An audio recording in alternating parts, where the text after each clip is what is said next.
A ministração dessa manhã é a seguinte: Jesus quer que você cresça. E crescer dói.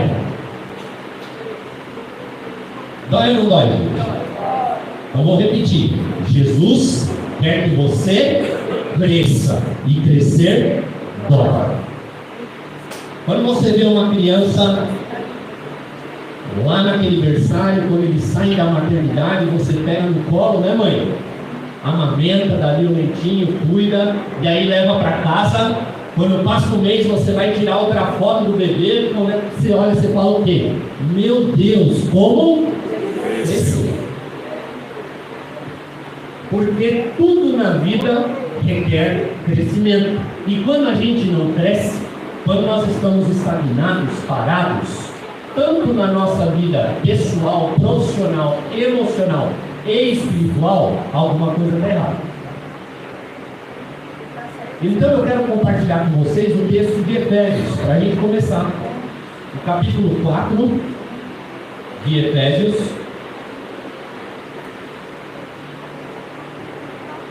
Lá no verso 10, do verso 10 ao verso 15.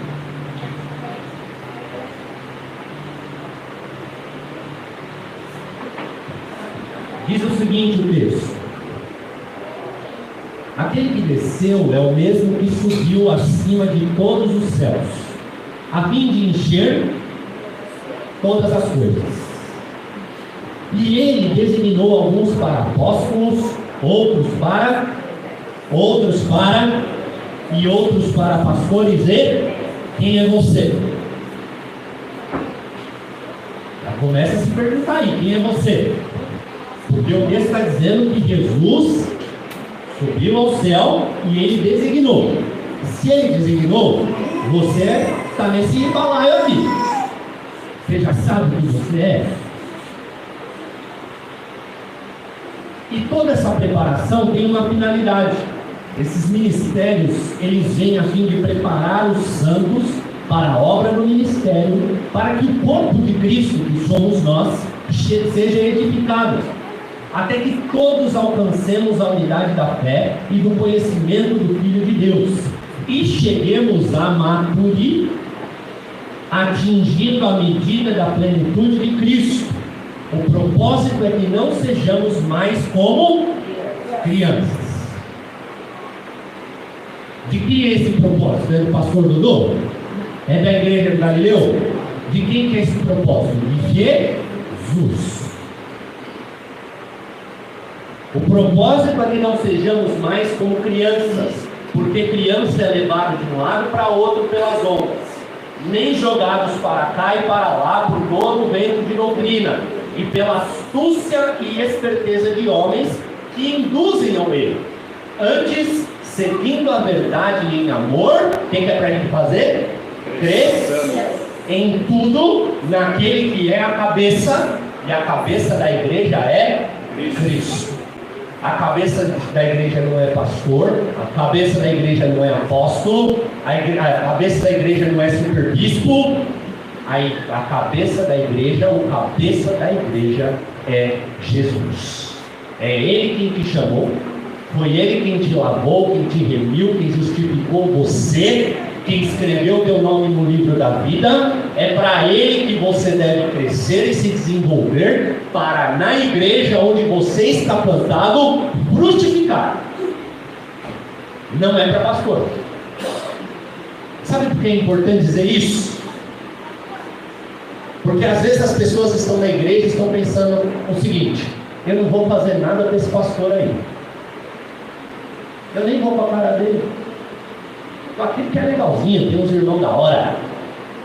Querido, um dia você vai olhar nos olhos mais amáveis do universo, e ele vai perguntar para você: o que você fez com aquilo que eu dei para você? Não, pastor, mas meu marido e a igreja eu acompanhava. Não, querido, seu marido está aqui. Você, o que você fez? Minha mulher era uma mulher intercessora, eu assisti os cultos de domingo lá da minha casa. Não, querido, o dom, o talento, o recurso, a inteligência, a saúde que eu dei para você, o que você fez? E eu vou estar lá do lado assim, feliz da vida. Para falar assim, eu fez isso e aquilo, foi uma bênção, em nome de Jesus. Você sabia, querido, que neste exato momento tem milhares de crianças jogando a sua última partida de futebol? Agora pela manhã, alguém está brincando pela última vez com o seu brinquedo favorito. Você já parou para pensar que neste domingo, em algum lugar do globo, alguém vai brincar com o seu melhor amigo de infância pela última vez? Você se lembra qual foi o último dia da sua vida em que você parou de brincar com alguém ou de curtir aquela brincadeira do tempo de infância? Lembra? Mãe da mula, pau de sebo, já estou me entregando. Bolinha de gude, peão, hein, Robinho? Pipa. Já tem alguns marmanjão aqui que de vez em quando fica aqui, tirando filho, mas tá tudo bem. Quanta coisa gostosa a gente fazia, e é estranho a gente pensar nisso, mas é real. Em um determinado dia da sua e da minha vida, nós paramos de brincar e de fazer as coisas de criança, porque as coisas de criança devem ficar para trás. Eu me lembro como se fosse hoje, do ano de 1994, 1995. Talvez você já me ouviu contando essa história da minha vida.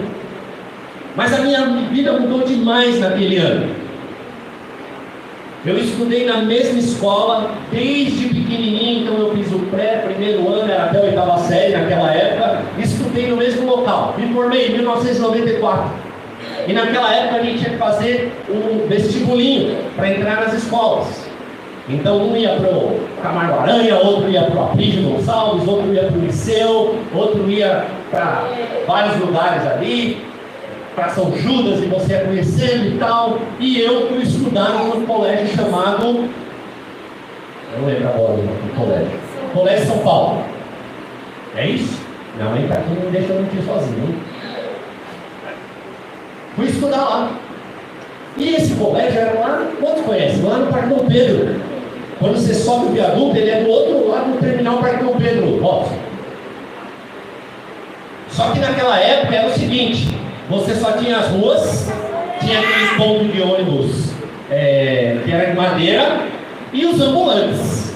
Então era churrasco grego, era aquela tostinha de água e sal, com sucão grátis, e era aquele negócio, aquele pandemônio, visão do inferno. Estava lá. E eu estudava pela manhã. Então 7 horas da manhã eu tinha que estar na escola. Primeiro colegial. Só gente gabaritada. É o colégio onde o Francisco Cuoco se formou. E eu fui para lá. Eu pegava o ônibus de manhãzinha.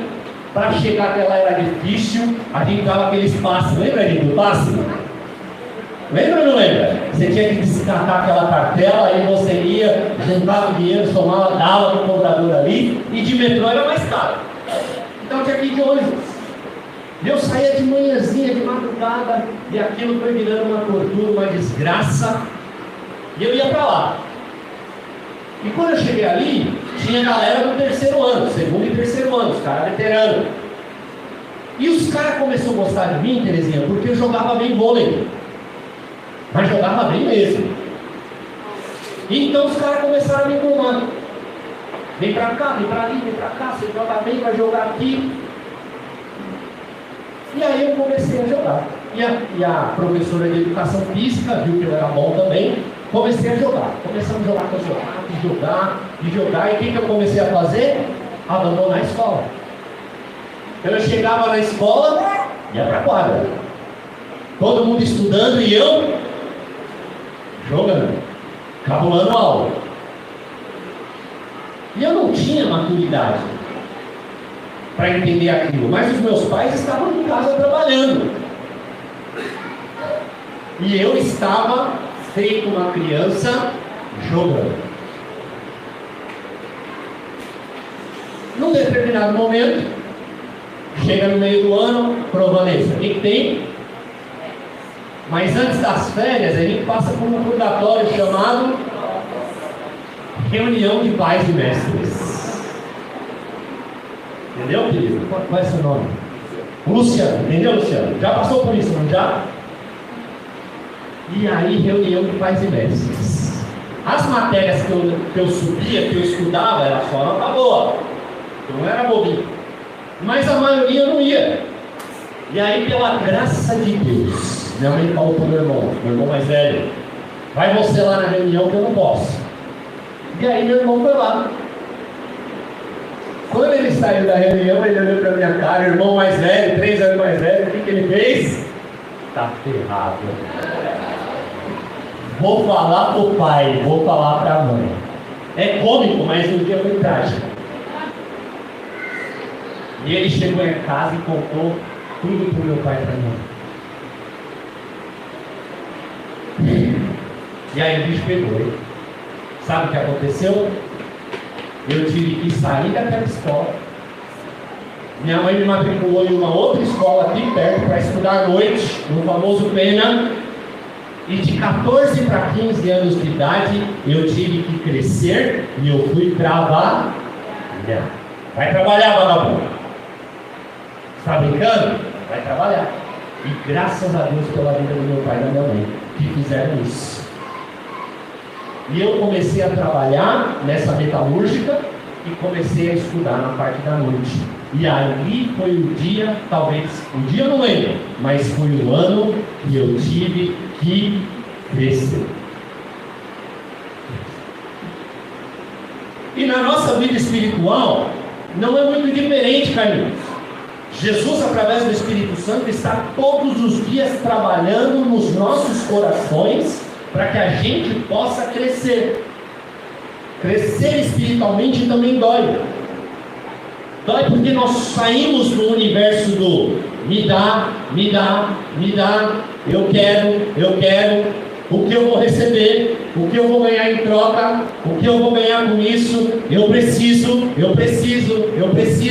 Nós saímos desse universo e entramos na dimensão do o que eu posso servir, o que eu posso fazer. Este é para você, este é para você, este é para ela. Pastor, estou aqui. O que você está precisando? Senhor, envia-me a mim. Jesus, me usa. Senhor, me enche do Espírito Santo. Senhor, eu quero ser um vaso nas tuas mãos. Senhor, faz de mim um soldado. Senhor, faz de mim alguém que vai levar a tua palavra. Senhor, faz alguém que vai ser cheio dos dons do Espírito, que agora não está mais preocupado comigo mesmo, mas eu estou preocupado com os outros, com a minha casa, com a minha família, com os meus irmãos. O crescer por si só dói, porém este crescimento nos leva a conhecer mais intimamente a Deus. Lá em 1 João, na primeira epístola de João, no capítulo 2, lá no verso 14,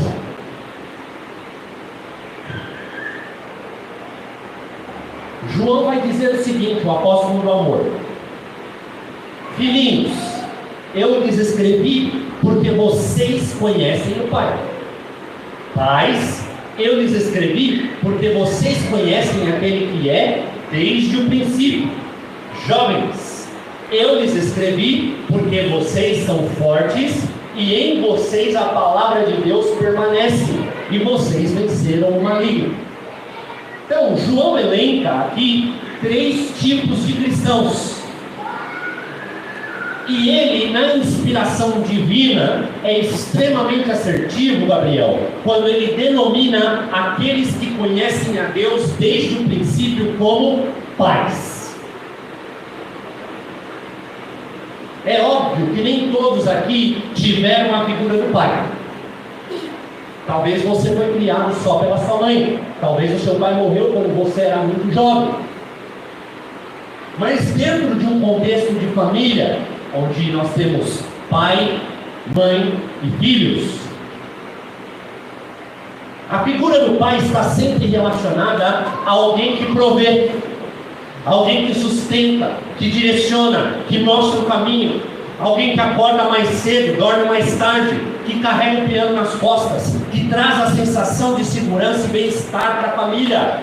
Pai é aquele que está sempre disposto a dar. E se você não tem pai, lembra da figura da tua mãe. É assim ou não é?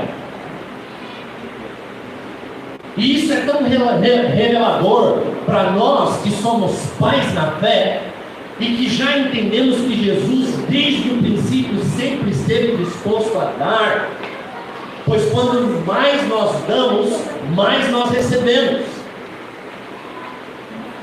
Querido, em nome de Jesus, ouça isso: o verdadeiro cristianismo é aquele em que nós, os que agora estão crucificados com Cristo, pensam em todo o tempo naquilo que nós podemos dar. Dar nada mais é que entregar. Entregar sua vida, entregar seu tempo, sua alegria, sua família, sua inteligência, seu vigor para aquele que já te deu tudo. Tem gente nesse exato momento entregando a sua alegria no bar, para os amigos, nas bebidas. Tem gente nesse exato momento entregando os seus recursos financeiros para o vício, para o jogo, para viajar. Tem gente nesse exato momento gastando os melhores anos das suas vidas se autodestruindo, porque ainda não conheceram a graça e a misericórdia de Jesus. Mas você que está aqui, que foi comprado pelo sangue do Cordeiro, que foi vertido na cruz do Calvário, eu quero convidar você essa manhã a ser pai na fé, a ser uma mãe na fé, a crescer de uma vez por todas, porque o Senhor Jesus está contando com você.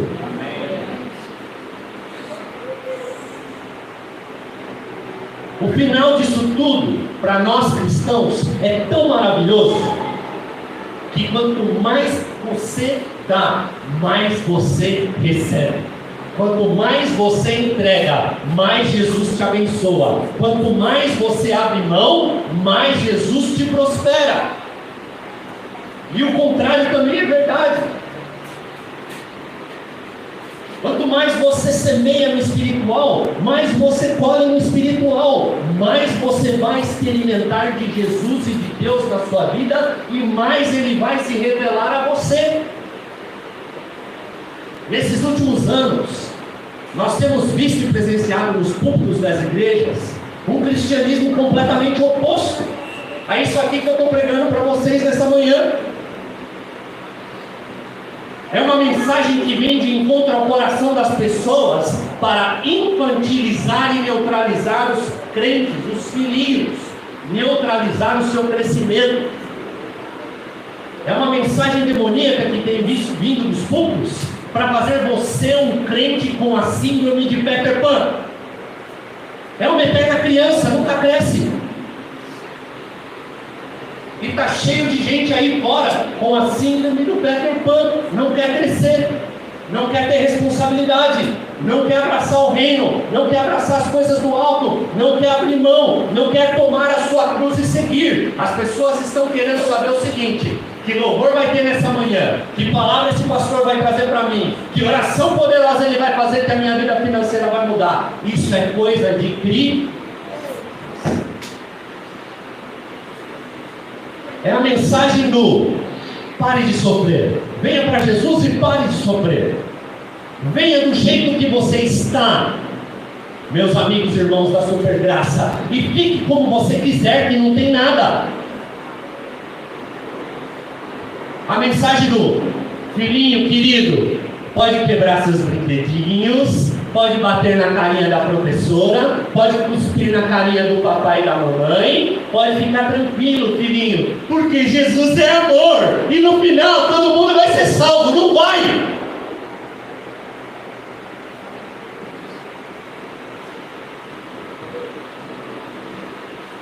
Você não é o ponto fraco de Deus, coisa nenhuma. Você é pó. A palavra de Deus fala que Ele está sentado sobre o círculo da terra, e os céus são escabelos para os seus pés, e nós, moradores da terra, somos como gafanhotos aos seus olhos. Deus, Jesus, não deve nada para você. não deve nada para mim. Somos nós que somos devedores. Todos os dias de manhã, quando eu acordo, eu falo: Senhor, obrigado. Obrigado, Senhor, obrigado, Senhor. Obrigado por mais um dia de vida, por mais uma oportunidade, pelo mais um privilégio que eu tenho de louvar o Teu nome e te engrandecer na minha casa, na rua, com a minha família. Ei, que tipo de cristão é você? Que tipo de cristianismo você tem levado lá na sua casa com a sua família e aqui na igreja onde Jesus plantou você? Porque se Jesus plantou você nessa terra, começa a dar fruto. Porque lá em João 15, Jesus vai dizer: eu sou a videira verdadeira e o meu Pai é o agricultor. Aquele que está em mim permanece em mim, dá muitos frutos. E o Pai vem fora para que ele dê mais frutos. Mas aquele que não está ligado a mim, o que o Pai faz? Corta. Estranho isso, né? Porque as crianças na fé têm a tendência de dizer que tudo é o diabo. O diabo me derrubou, o diabo me tentou, o diabo fez isso, o diabo fez aquilo. Tadinho do diabo, cachorrinho de Deus. E Jesus vai falar que quem vem podar e cortar e lançar fora, quem é? O Pai. Nossa, pastor Dudu, achei que você ia vir aqui essa manhã falar para nós como é que você poderia solucionar todos os problemas lá da sua casa, como minha esposa acordaria todos os dias pela manhã sorrindo, maquiada e feliz. Achei que você ia passar aqui para a gente como que o meu negócio sai do 0 a 100 em 3 segundos, que nem uma Porsche. Como eu vou ficar rico em 30 dias, pastor? Rico? Jesus disse para os seus discípulos lá em Mateus 19 o seguinte: eu lhes digo, dificilmente um rico entrará no reino dos céus. E lhes digo ainda, é mais fácil passar um camelo pelo fundo de uma agulha do que um rico entrar no reino de Deus. E ao ouvirem isso, os discípulos ficaram perplexos e perguntaram: nesse caso, Senhor, quem pode ser salvo? E Jesus olhou para eles e respondeu: para o homem é impossível, mas para Deus todas as coisas são possíveis. Querido, Deus pode mudar a sua vida, Deus pode mudar a sua casa, Deus pode mudar a sua família, Deus pode mudar o coração dos seus filhos, Deus pode te dar riquezas. Deus é aquele que traz à existência as coisas que não são, como se já existissem, e Ele tem todo o poder, e Ele vai te colocar no lugar de honra. Ele vai firmar seus pés na rocha, Ele vai levantar sua casa, Ele vai mudar essa história. Creia, mas nesse processo aprenda que é dando que você recebe, é semeando que você colhe. Planta laranja, colhe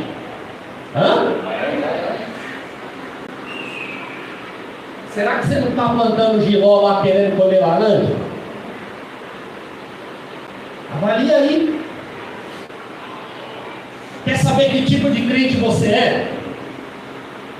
Antes de começar a orar lá na tua casa, ou no seu carro, ou na rua quando você está indo trabalhar, qualquer lugar onde você ora, se é que você ora, hein? Começa a deixar o celular gravando. Se a tua oração não tiver pelo menos 80% de agradecimento, adoração, pedido de perdão, intercessão pela sua família e igreja, é porque você ainda não passa de um bebezão na fé. Mas a boa notícia, querido, é que a partir dessa manhã, em nome de Jesus, você vai começar a crescer espiritualmente até ficar do tamanho do The Rock. Vai ficar do tamanho da She-Ra, do Arnold Schwarzenegger, ó. Bombadão de Cristo. Cresça, querido. Veja que o crescimento espiritual faz parte da vida de todo crente genuíno. Foi assim com os discípulos que depois se tornaram apóstolos. Foi assim na vida do apóstolo Paulo, que antes era Saulo. Foi assim na vida de muitos grandes homens de Deus. Foi assim na minha vida e assim será também na sua vida. Diz aí para a pessoa do seu lado: a partir de hoje você vai crescer.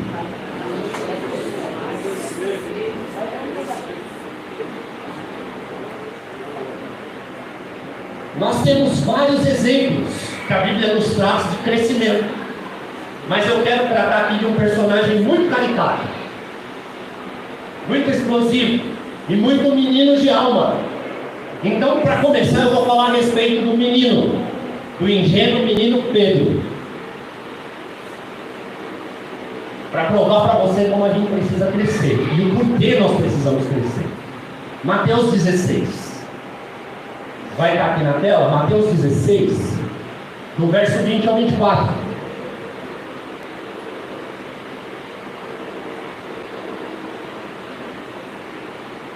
Deixa aí, diga glória a Deus.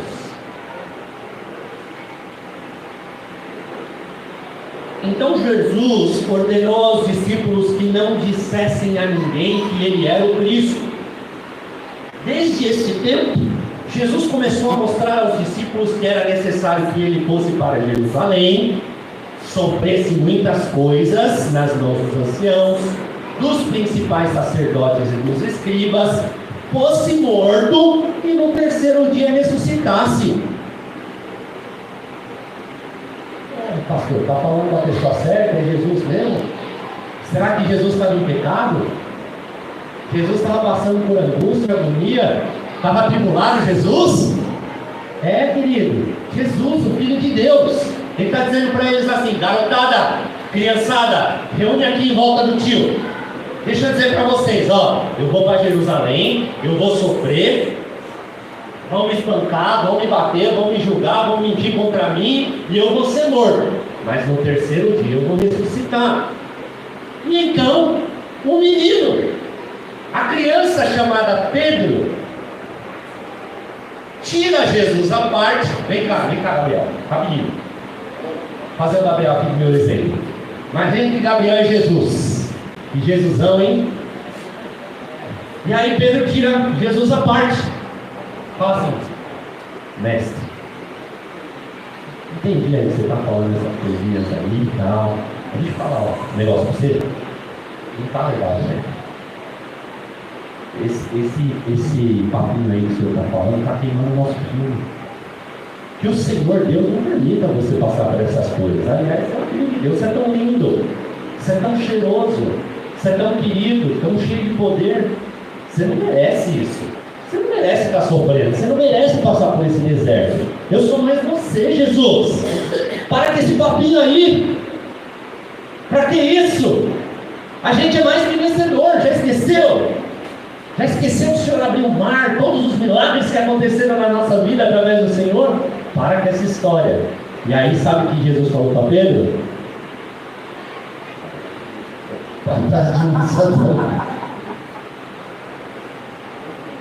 Já pensou você tomar uma resposta dessa do pastor? Para trás de mim, Satanás. E nunca mais volta na igreja. Eu nunca mais voltava na igreja. Mas o menino Pedro toma essa cajadada. E olha o que Jesus fala para ele: saia da minha frente, Satanás. Você é para mim uma pedra de tropeço, porque não leva em consideração as coisas de Deus, e sim a dos homens. Então Jesus disse aos seus discípulos: se alguém quer vir após mim, negue-se a si mesmo, toma a sua cruz, sigam-me. Ainda outra passagem da infância do menino, do querido, da criança Pedro, lá em João capítulo 13. Olha só como a gente vê a infantilidade de Pedro. Capítulo 13 de João, verso 5. Depois disso, derramou água numa bacia. Jesus derramou água numa bacia e começou a lavar os pés dos seus discípulos, enxugando-os com a toalha que estava em sua cintura. Chegou-se então Simão Pedro, que lhe disse: Senhor, vai lavar os meus pés? Respondeu Jesus: você não... Jesus já deu a resposta para ele, Às vezes Jesus já deu a resposta para você, mas você continua insistindo. Sabe por que a gente continua insistindo no erro? Porque às vezes a gente pensa que a gente vai mudar a cabeça de Jesus. É assim ou não é? Jesus respondeu: você não compreende agora, Pedro, o que eu estou lhe fazendo. Mais tarde, porém, entenderá.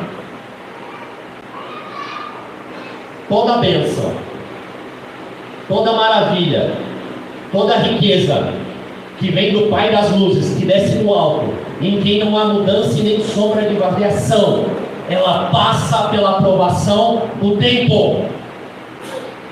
O tempo não pode fazer você parar de semear. O tempo não pode paralisar você. O tempo não pode roubar a sua fé. Continue fazendo aquilo que o Senhor chamou você para fazer, porque aquele que passar pela aprovação, depois de ter sido aprovado, receberá a coroa da vida que o Senhor reservou para aqueles que o amam. Deveras haverá um fim bom para você. Persevere. Jesus está dizendo para ele: mais tarde você entenderá. E Jesus está dizendo isso para você essa manhã. Continue, querido. Passe por isso. Vá adiante. Porque mais tarde você vai entender os meus propósitos para a sua vida. E o porquê você estava passando por essa situação. Então disse Pedro: não. Olha aqui. É só criança. Criança não é assim? O bebê não é assim? Se você deixar o bebezinho bate na sua cara. É ingênuo, é criança. Então ele diz: não, nunca lavarás os meus pés. E aí Jesus respondeu: se eu não lavar, toda a paciência do mundo, se eu não lavar, você não terá parte comigo. Em outras palavras, Jesus está dizendo assim: se eu não lavar seu pé agora, você não vai reinar comigo no reino dos céus. É exatamente isso que Jesus disse. É tipo assim, você vai para o inferno, entendeu? Aí ele fala assim: então, Senhor, não, a criança, não lava apenas os pés, mas lava as minhas mãos também e a minha cabeça. Infantil.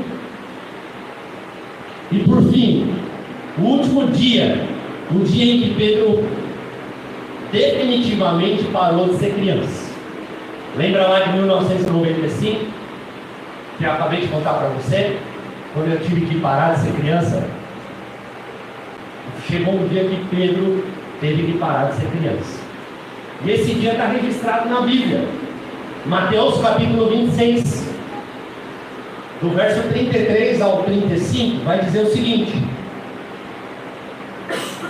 Jesus está tendo aquela conversa com os discípulos. Jesus está dizendo que ele vai ser traído, que ele vai ser morto, que ele vai ser espancado, fuzilado. Já tinha dado um pedaço de pão lá para Judas. Judas já tinha saído para fazer o que ele ia fazer. E aí Pedro responde para Jesus: ainda que todos te abandonem, eu nunca te abandonarei. Bonita frase, hein? Está cheio de pregador aí na internet, no YouTube, com centenas de frases de efeito. Cada dia eles pensam numa nova. E os crentes criancinha vai lá pegar a frase do cara e posta. Na hora, vai ver, que revelação. Aí você vai olhar para a vida do cara, que a vida dele ele não põe lá não. A vida de oração dele ele não põe lá não. Os boletos que ele tem para pagar ele não põe lá não. Debaixo de que pastor ele está, debaixo de que unção ele está, por quem ele foi ordenado, quem o levantou, da onde ele vem, quantos ele curou, quantos presídios ele visitou, quantos enterros ele fez, quantos casamentos ele celebrou, quantas viúvas ele foi visitar e lavar os pés.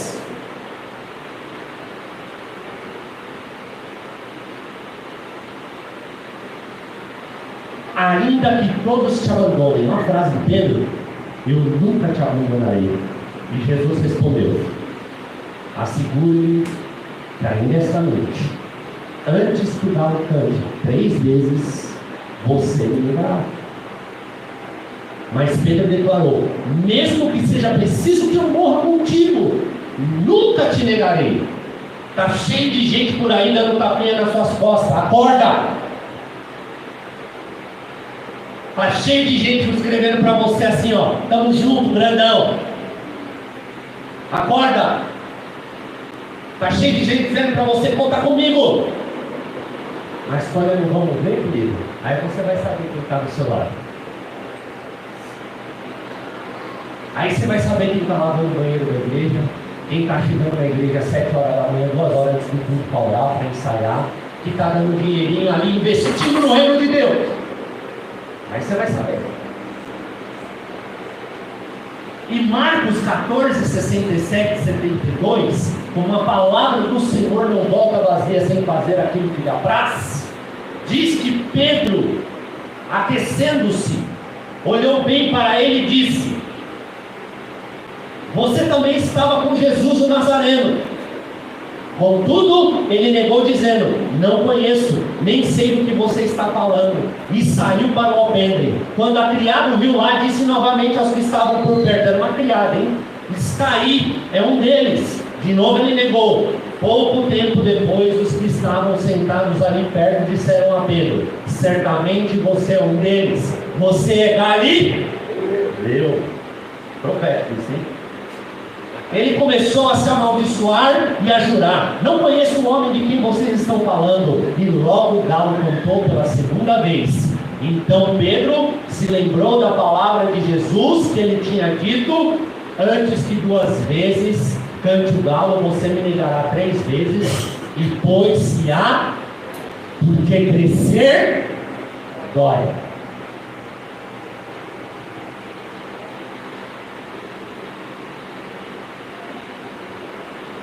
No mundo tereis aflições, mas tende bom ânimo, porque eu venci o mundo.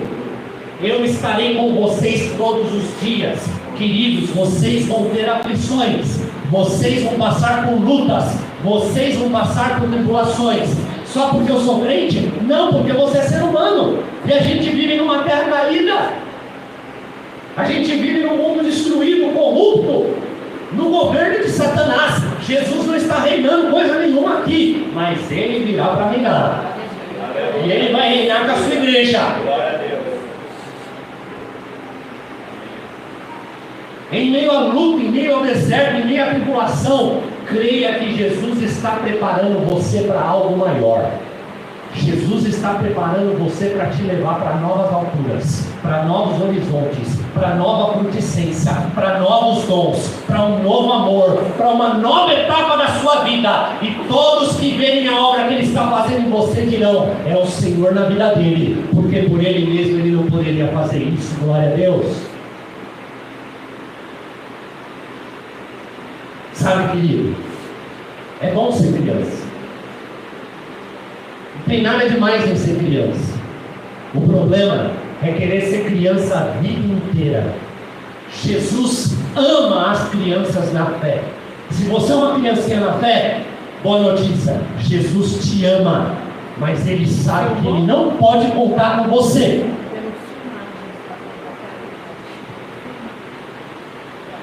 Jesus ama as crianças na fé, mas Ele sabe que não pode contar com elas, porque crianças são apenas crianças. Crianças não assumem responsabilidades, crianças não trabalham, crianças não têm compreensão das necessidades do corpo e da família. Criança é criança, mas a Bíblia também nos mostra um super apóstolo que se levantou, um super apóstolo que depois da tragédia de negar a Jesus, foi abraçado por ele lá no mar de Tiberíades, e Jesus diz para ele: Pedro, tu me amas? Eu te amo, Senhor, apacenta as minhas ovelhas. Olha que sinônimo maravilhoso. O Pedro adulto, o Pedro maduro, o Pedro apóstolo foi cuidar de ovelhas. Vamos ver quem é ele? Atos dos Apóstolos, capítulo 9, verso 31. Estamos falando do mesmo personagem, caminhando para o fim. Atos, capítulo 9, verso 31. Achou aí?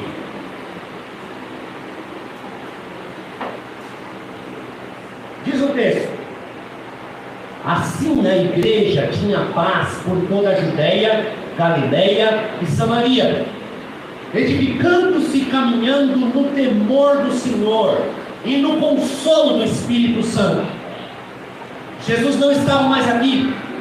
Lá no capítulo 1 do Atos dos Apóstolos, Jesus já tinha sido levado aos céus. Agora só estavam os apóstolos. E então Pedro, o maduro, o adulto, o pai na fé, ele vai e faz uma pregação e mais de 3.000 pessoas se convertem. E o Espírito Santo de Deus é liberado. Ele é liberado sobre pais. Não pensa que o Espírito Santo é liberado sobre criancinha na fé, não, porque não é.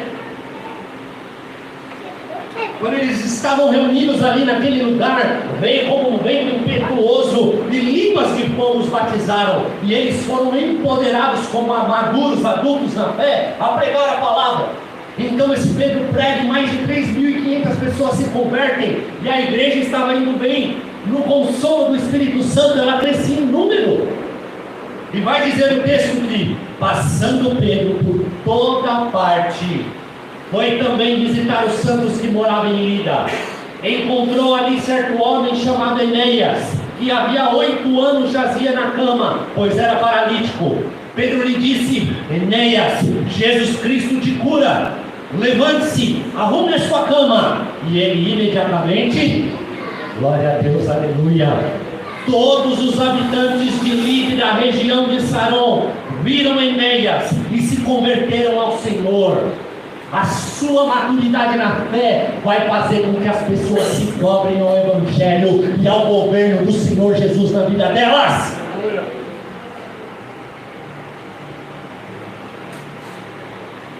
Em Jope havia uma discípula chamada Tabita, nome este que traduzido é Dorcas. Ela era notável pelas boas obras e esmolas que fazia. Aconteceu naqueles dias que ela adoeceu e veio a morrer. Depois de a lavarem e puserem o corpo no quarto do andar superior, como Lida ficava perto de Jope, os discípulos, ouvindo que Pedro estava ali, enviaram-lhe 2 homens com o seguinte pedido: Pedro, não se demore em vir até nós. Pedro se aprontou. Vocês viram que Pedro questionou alguma coisa? Vocês viram Pedro fazendo pergunta boba? Está registrado aqui o que eu vou ganhar com isso? Quanto vai ser a oferta? Você que prega em igreja pedindo oferta, você vai prestar conta para o Senhor Jesus, que é o dono da igreja. Seja você quem for. Não é para mim não. Está suavão para mim. Pedro vai. Ele se apronta, ele foi com eles, e quando Pedro chegou lá, eles o levantaram, levaram ao quarto do andar superior. Todas as viúvas o cercaram chorando e mostrando-lhes as túnicas, os vestidos que Dorca tinha feito. E aqueles vestidos eram para sustentar a igreja, não era para ela ficar rica não. Mas Pedro mandou que todos saíssem. Tem hora que você vai ser, sabe o que tem que fazer o que na sua vida? Mandar todo mundo que não presta, sai fora. Todo mundo que não quer crescer com você, sai fora. Todo mundo que está ao contrário daquilo que Deus está fazendo na tua vida, área. Naquele caso ainda eram mulheres santas e tementes a Deus, mas Pedro fala assim: esse assunto é comigo. Esse crescimento é para mim. Isso é algo que Deus tem para fazer na minha vida. Por favor, saiam. Ele ajoelhou, ele orou, e depois, voltando-se para o corpo, disse: Tabita, levante-se. Ela abriu os olhos, ela ressuscita, e vendo Pedro, ela senta naquela cama. E então, lhe dando a mão, ajudou ela a ficar em pé. E chamando os santos, especialmente aquelas viúvas que estavam chorando, mostrou a Tabita viva. E isso se tornou conhecido em toda a cidade de Jope, e muitos creram no Senhor. Aleluia.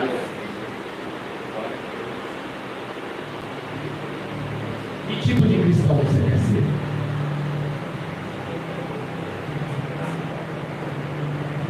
Aquele que vive fazendo o papel de criança? Será que você é aquele menino, aquela menina que está querendo mostrar para Jesus como ele deve fazer? Vem cá, Jesus, vou mostrar para você como você deve fazer.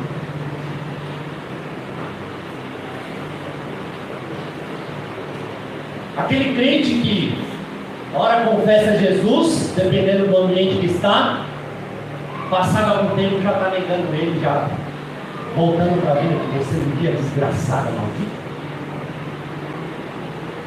Ou você quer ser um crente maduro, que faz os paralíticos levantarem e os mortos ressuscitarem?